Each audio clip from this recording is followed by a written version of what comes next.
estar o si vestir a sus hijos. Gracias, Elio. Habló Barack Obama, volvió a escena, el expresidente norteamericano. Dijo: Putin es una amenaza para la democracia europea. Esto en un contexto de una guerra que no cesa, que no termina, que tiene más capítulos y donde finalmente Europa también está padeciendo las consecuencias de lo que ha hecho Gazprom, que es bajar 40% el suministro de gas por Nord Stream, a medida que se debe a la falta de reparaciones, dice, del importante gasoducto por parte de la empresa Siemens, que decidió sumarse a las sanciones de Occidente contra Rusia. Por lo tanto, el precio del gas está subiendo 10%. Según Gazprom, la compañía Siemens no entregó a tiempo los equipos de bombeo reparados, se superaron los plazos de servicio técnico y se detectaron fallas técnicas en los motores. Es por ello que en estos momentos el número de bombas se redujo a 3, lo cual afecta el volumen de gas que se puede transferir, y en este contexto es que le están inyectando menos gas a Europa, en medio de una enorme preocupación creciente respecto a la provisión de un suministro tan elemental, aunque el invierno, por cierto, ya quedó atrás y lo que cobija a Europa es el verano y las fuertes temperaturas muy altas, arriba de 40 grados en buena parte incluso de España y otras localidades de Europa. Que también preocupan, ¿no? Y mucho, efectivamente. Sí. Pero está Elisabetta Piqué y con ella queremos hablar, corresponsal allí en el Vaticano, porque el otro que habló sobre la guerra es el Papa. Exactamente, en una entrevista que hoy fue publicada por La Stampa y la Civita Católica en distintos idiomas y que, bueno, hoy lo cuenta muy bien en lanación.com Elisabetta Piqué, en donde vuelve a referirse a la invasión Rusia a Ucrania, pero algunas de las frases, bueno, generaron alguna controversia, ¿no? Sí, por ejemplo, la idea de que quizás fue provocada la invasión y que ya estamos frente a una declarada tercera guerra mundial. Elisabetta, un enorme placer, bienvenida, buenas tardes. ¿Qué tal, Paulina? Buenas tardes. ¿Qué repercusiones generaron, las definiciones del Papa y qué es lo que has recogido en estas horas? Sí, bueno, el tema de la tercera guerra mundial no es el único. Varios analistas hablan de una tercera guerra mundial desde el momento que no solo están, sabemos perfectamente, Rusia y Ucrania involucrados, sino que está la OTAN. En la OTAN hay 30 miembros. En la última reunión que tuvo la OTAN no solo hubo 30 miembros, sino se sumaron otros países. Hay más de 40 países dándole armas a Ucrania para defenderse de la agresión rusa, sin contar las consecuencias globales que está teniendo esta guerra en todo el mundo. Como sabemos, a nivel global, planetario, las consecuencias en el tema de una crisis de alimentos que afecta a todo el mundo, un tema en la crisis, antes hablabas del gas, el tema de los combustibles y el tema del comercio, es decir, que hablar de tercera guerra mundial. Y el Papa en este sentido recordó que ya hace años él viene hablando de una tercera guerra mundial de a pedazos, porque es verdad que hay muchas guerras de las cuales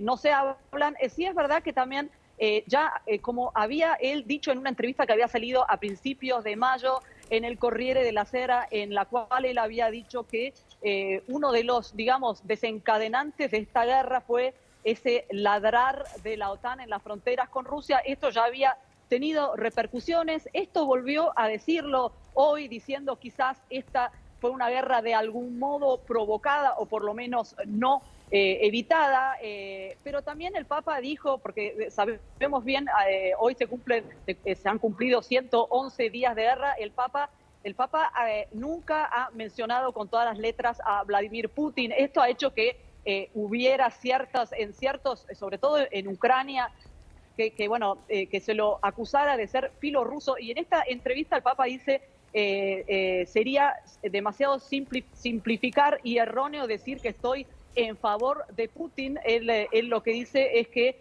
no hay que, digamos, que analizar a una guerra en términos de buenos o malos. Y en este sentido hay que recordar, y esto creo que es muy interesante, cuando hace unas semanas hablé con el nuncio, que es el embajador del Papa en Kiev, en Ucrania, que por otra parte fue uno de los pocos embajadores que se quedó en el primer mes de la guerra, cuando Kiev fue, digamos, el blanco de la primera fase de esta agresión a Ucrania. Y él decía que a él también le costaba, digamos, explicar la postura del Papa, pero una cosa es el Papa. La Santa Sede, a través de su canciller Paul Gallagher, ha dicho abiertamente que esta es una agresión de Rusia a Ucrania, ha respaldado, digamos, los reclamos de integridad territorial de Ucrania. El Papa ha enviado 2 veces a 2 de sus cardenales a Ucrania para manifestar su solidaridad a Ucrania, país agredido. Y en esta entrevista, más allá de decir está errado el que piensa que soy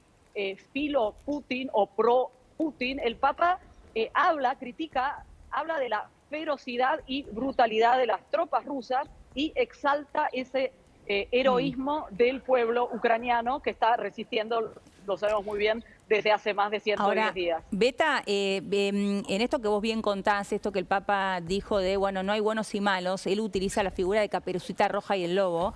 A mí me sorprendió esto, porque dice el patrón normal de la Caperucita Roja era la buena y el lobo era el malo. Aquí no hay buenos y malos metafísicos. Allí lo tenemos. Aquí no hay buenos y malos metafísicos de forma abstracta, dice el Papa. De alguna manera, digo, a mí por lo menos me llamó mucho la atención esta frase porque cuando uno no pone en un lugar de diferencia aquel que invade que aquel que es invadido, como en este caso, ¿no? Sería Caperucita y el lobo, y de alguna forma está igualando, ¿no? Responsabilidades cuando no es así.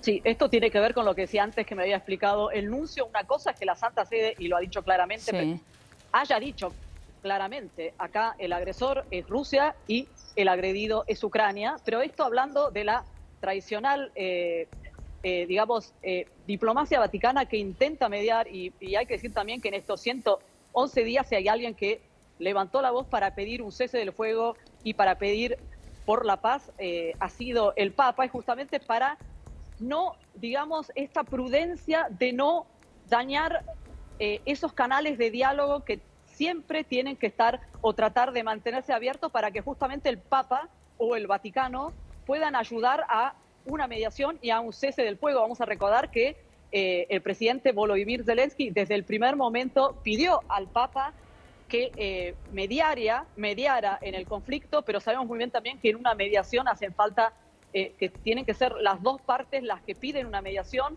El presidente Putin todavía no ha pedido absolutamente que haya una mediación de parte del Papa, pero en este sentido ayer hubo una apertura muy importante porque un viceministro de Putin, el número 2 de la Cancillería, él habló de esta posible mediación. Es decir, por supuesto es el que tiene que ser Putin el que diga que quiere una mediación del Papa, pero no mencionar a Putin con todas las letras del Papa, que no es lo mismo, reitero, que ha hecho la Santa Sede, es parte de esta diplomacia subterránea que está trabajando a toda máquina, esto se sabe, para tratar de ayudar para que haya justamente un cese del fuego. Y es por esto que es difícil que se comprenda. El mismo nuncio dice, es difícil explicar esta postura al Papa, porque es verdad, aquí, como decías bien vos, no hay el tema de buenos y malos, se sabe muy bien, el malo es Putin, el que agredió, el que invadió es Putin. Pero bueno, creo que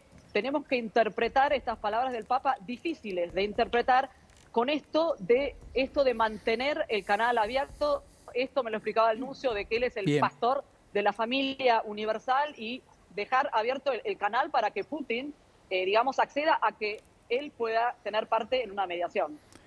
Elisabetta, te mandamos un enorme abrazo desde aquí. Titánica y fantástica tarea, como siempre. Admiración a la distancia. Muchas un beso. Gracias. Bueno, gracias, hasta luego. Hasta luego. Tenemos una tarde muy intensa, periodista.